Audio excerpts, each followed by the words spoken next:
একটি কথা সহজে বলতে চাই, হাদি ভাই ছিল আমাদের প্রাণের মানুষ।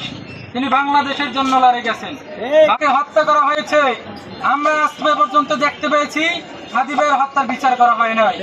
আমরা বর্তমানে বলতে চাই, আমরা হাদি হত্যার বিচার না হওয়া পর্যন্ত রাজপথে লড়ে যাব। আল্লাহ তাআলা রব্বুল আলামিন সূরাতুল বাকারায় বলেছেন, যারা সবাই হাদি হব।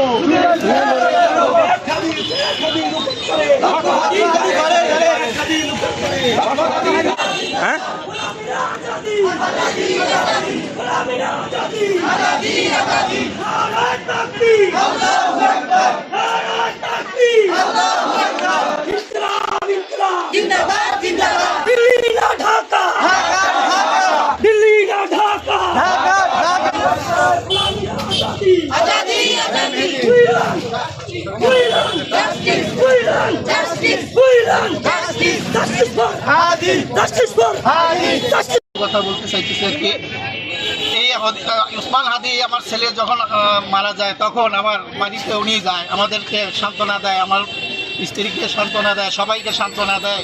এবং উনি বলে যে সবাই যে আপনার সন্তান চলে গেছে তাতে কি হয়েছে, আমরা তো আছি, আপনাদের জন্য আমাদের হাজার সন্তান আছে, তাই বুকে জোরে আমাদের অনেক সান্ত্বনা দেয়।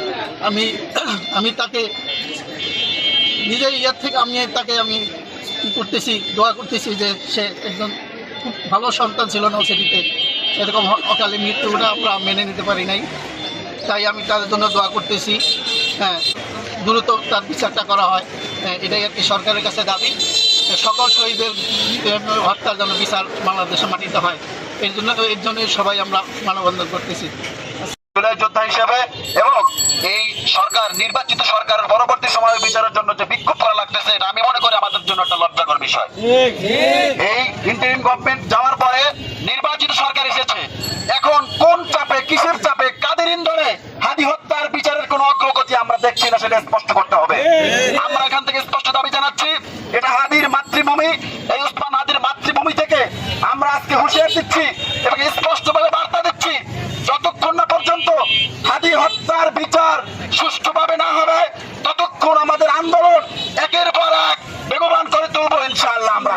এবং আমরা এই সরকারের কাছে একটা প্রশ্ন রাখছি, কেন, কিসের জন্য, কিসের চাপে, কাদের ইন্ধনে, কাদের জন্য, কাদেরকে খুশি করে রাখতে আপনি হাদি হত্যার বিচারকে অগ্রগতি করছেন না?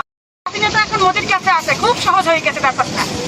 মানে হাসিনা মোদির কাছে আসছে কিভাবে দখল করতে হয়, মমতাকে কিভাবে হারিয়ে দিয়ে আজকে পশ্চিমবঙ্গ মহিলা মাদ্রাসা হামলা চলছে, মুসলমানদের কবরে হামলা চলছে, কবরে আগুন দিয়ে দিচ্ছে, মসজিদে নামাজরত অবস্থায় গান হচ্ছে, নাচ হচ্ছে, সংখ্যালঘুরা তারা শান্তিতে না, অথচ ওরা আবার আমাদেরকে শিখায় আমাদের দেশে নাকি সংখ্যালঘু নির্যাতন হয়। এটা নাকি তাদের কাছে ভারতের মতো একটা জঙ্গি রাষ্ট্রের কাছ থেকে নাকি আমাদেরকে শিখতে হবে।